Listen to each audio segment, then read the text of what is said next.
450 metre लंबी एक train एक रिवर ब्रिज को क्रॉस कर रही है 15 मीटर पर सेकंड की स्पीड से। ए boat is also crossing the river, boat भी क्रॉस कर रही है which is just below the bridge, जो कि बिलो के जस्ट नीचे, ऊपर से ट्रेन क्रॉस कर रही है, नीचे से boat. Length of bridge is 150 metre, bridge की लंबाई है 150 मीटर। लंबा सवाल है, बोट की लंबाई है 50 metre. What should be the speed of boat so that both will reach to the other side of river at the same time. बहुत बढ़िया मेरे भाई, ये कंसीडर करना है कि बोट स्टिल वाटर में ट्रेवल कर रही है, दोनों सेम टाइम जो है रिवर को पार करनी चाहिए, यानी कि पुल को दोनों सेम टाइम में क्रॉस करें। तो पूछा है बोट की स्पीड क्या होनी चाहिए, बताओ भैया। गोविंद जी कैसे होगा? अगर टाइम सेम है तो डिस्टेंस डायरेक्टली प्रोपोर्शनल होती है स्पीड के। बताओ अगर बस को ब्रिज क्रॉस करना है, सॉरी ट्रेन को अगर ब्रिज क्रॉस करना है तो ट्रेन कितनी डिस्टेंस जाएगी? खुद की लंबाई 450 मीटर प्लस ब्रिज की लंबाई 150 मीटर, यानी कि 600 मीटर। 600 मीटर जो है ट्रेन दूरी जाएगी किस स्पीड से? 15 मीटर पर सेकंड की स्पीड से।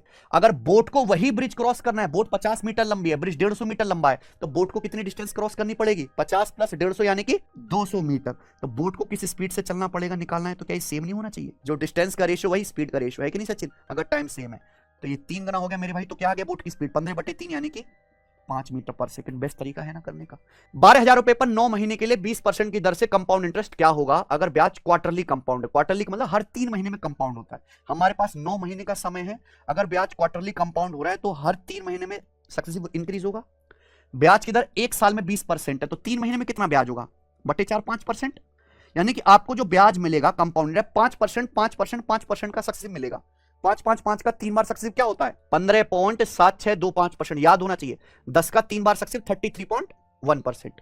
तो 12,000 रुपए का 15.7625% आपको ब्याज मिलेगा, ये कंपाउंड इंटरेस्ट आएगा। बताओ तो 12,000 का 15% 1800 से ज्यादा आएगा।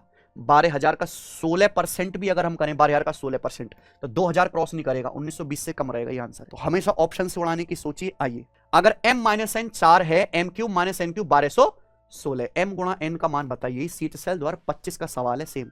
m क्यूब - n क्यूब का क्या फॉर्मूला है बताओ? m क्यूब - n क्यूब बराबर m - n into m - n का होल स्क्वायर प्लस 3mn, है कि नहीं बच्चों? और इसकी वैल्यू कितनी दे रखी है? 1216। a क्यूब - b क्यूब का formula a - b into a - b का होल स्क्वायर प्लस 3ab।